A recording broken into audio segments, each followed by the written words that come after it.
You could be the best player on your team at 12 years old and still never become a professional. The crazy part is that talent is only the beginning. From the outside, becoming a professional footballer looks simple. Play football, get noticed, join an academy, improve, and eventually sign a contract. But the real process is much harder, and thousands of players start the journey without ever reaching the end.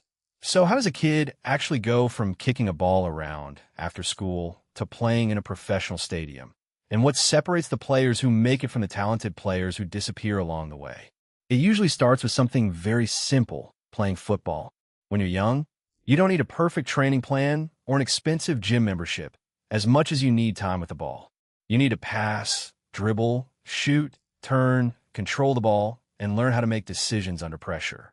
Football gives you very little time to think, so young players need to learn how to see the game before the ball reaches them. That's why actual matches are so important. Training can teach you a skill, but games teach you when to use it.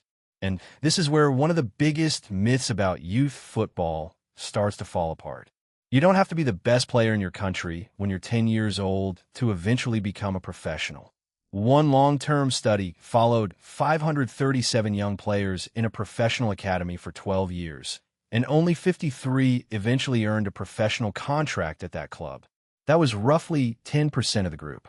The study also found that the players who eventually became professionals were not simply the strongest or fastest players when they were very young. Clear physical differences between successful and unsuccessful players became more noticeable around 13 or 14. This matters because children develop at completely different speeds. One 12-year-old might be much taller and stronger than another simply because they developed earlier. Another player might look average at 12 and suddenly catch up physically a few years later. If you judge young players only by who is bigger and faster right now, you can easily miss the player who develops later. The goal isn't just to find the best kid. The goal is to find a player who can keep getting better. For many players, the next step is joining a local football club. This is where football starts becoming more serious. You have regular training, organized matches, coaches, teammates, and stronger opponents. Suddenly, every weekend becomes another test. Maybe you're the best player on your team until you face a stronger club and suddenly struggle. That isn't necessarily a bad thing. In fact, difficult matches can show you exactly what you need to improve. Maybe you lose the ball too easily. Maybe you run quickly but don't know when to make the run. Or maybe you have great technique but don't look around before receiving the ball. The better the competition becomes, the easier it is to see your weaknesses, and that's exactly what development is supposed to do. Eventually, some players begin attracting attention from scouts. This can happen at tournaments, academy trials, school matches, regional teams, local leagues, or simply because a scout happens to watch the right game. But getting noticed doesn't mean you've made it. It simply means someone thinks you're worth watching again. At a trial, coaches aren't only looking at how many goals you score. They can also watch how quickly you make decisions, how you react after losing the ball, how you move without the ball, how you respond to instructions, and how you handle pressure. They're also trying to work out whether you can continue improving. A club isn't only asking what you can do today. It's asking what you might be able to do in 3, 5, or even 10 years. This is where professional academies become important.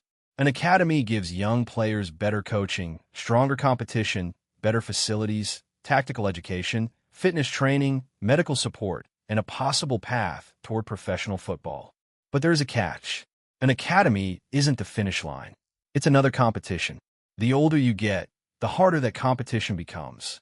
There might be dozens of players in your age group at first, but the group gradually becomes smaller.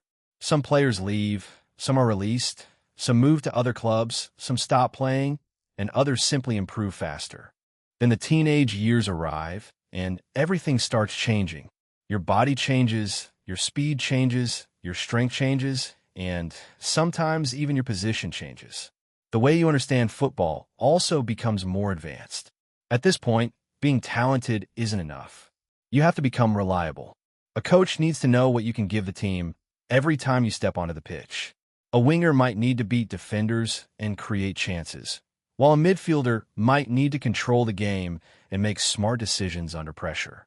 A defender has to understand danger before it happens, while a goalkeeper has an entirely different set of responsibilities. The higher you go, the more specific these demands become. Physical training also becomes more important as players get older. Players work on speed, strength, endurance, mobility, recovery, and injury prevention. The goal isn't to become a bodybuilder.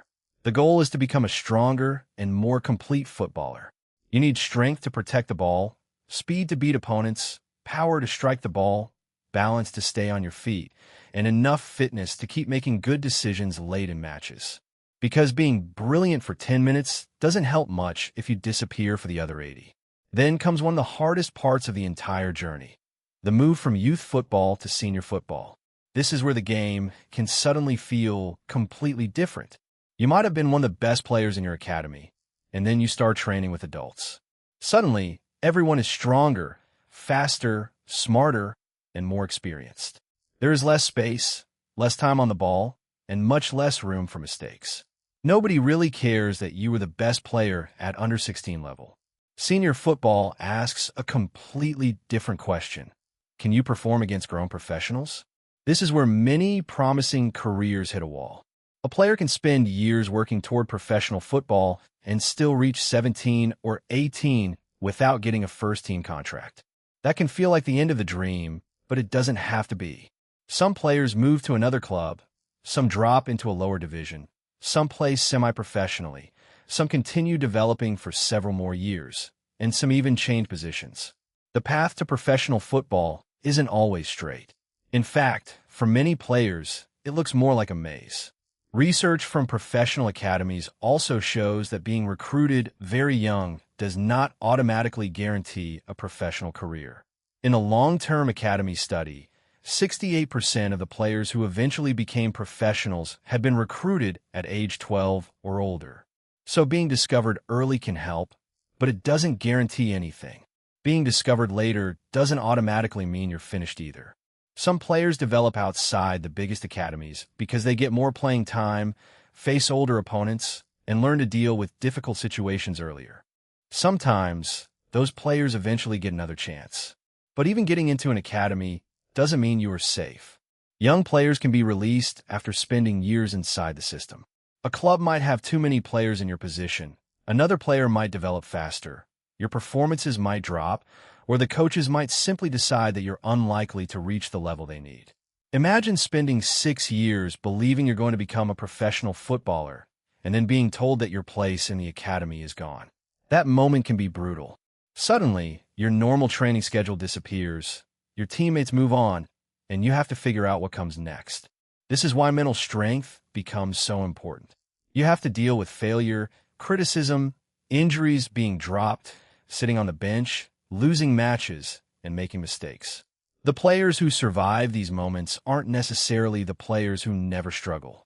They're the players who can keep working when things aren't going their way. And this is where the difference between talent and professionalism becomes obvious. Talent can get you noticed, but habits can keep you moving forward. That means sleeping properly, eating well, showing up on time, listening to coaches, taking recovery seriously, and looking after your body. It also means training when nobody is watching. None of that sounds very exciting, but professional football is often built on boring things being done extremely well. The glamorous part is the 90 minutes on Saturday. The other 6 days are preparation. Eventually, if everything comes together, you reach the biggest step, the professional contract. That might happen at 18, 21, or even later, because there isn't one universal age when a player becomes a professional. A club decides that you're ready, you sign a contract, and the dream you had as a kid suddenly becomes real. But even then, the process isn't finished. It's just changed. Now you're competing for minutes against players who have already reached the professional level. You might spend months on the bench, go out on loan, get injured, or finally receive your chance and have a terrible game. Then you have to come back the next week and prove yourself again. FIFA's 2023 Professional Football Report counted 128,694 professional male footballers across 3,986 clubs in 135 countries. That sounds like a huge number until you compare it with the enormous number of people who dream about becoming professional footballers. That's why becoming a professional isn't one giant test. It's thousands of smaller tests stacked on top of each other. Your first club tests whether you can learn. Your first serious competition tests whether you can compete.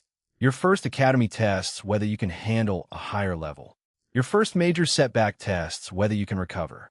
Your first senior match tests whether your youth skills work against adults. And your professional career tests whether you can keep doing it when everyone around you is also incredibly good. You're not competing against people who casually play football on weekends. You're competing against people who have spent years trying to become professionals too. But there is one important lesson in all of this. You don't need to know at 10 years old exactly how your career will turn out. You don't need to be the biggest player. You don't need to join the biggest academy at the youngest possible age. You don't even need to follow the exact same path as another player.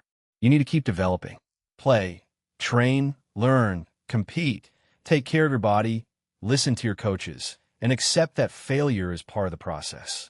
When you get knocked down, you have to find another way forward. Because the road from a kid with a football to a professional player is rarely a straight line. Some players find the door early, some take a longer route, and some get rejected several times before someone finally gives them an opportunity. For the players who do make it, the final moment can look almost ridiculously simple. A contract, a shirt, a stadium, and a football at their feet. But behind that moment are thousands of hours of training, countless matches, difficult decisions, injuries, failures, sacrifices, and small improvements. That's the real process of becoming a football player. It's not just talent, goals, or getting noticed. It's years of turning potential into something a professional club can trust. And even after you get there, you still have to prove it. This is the process of becoming a professional football player. If you want to see how other people turn their dreams into real careers, check out the next video on the screen. And if you enjoyed this one, like the video and subscribe for more.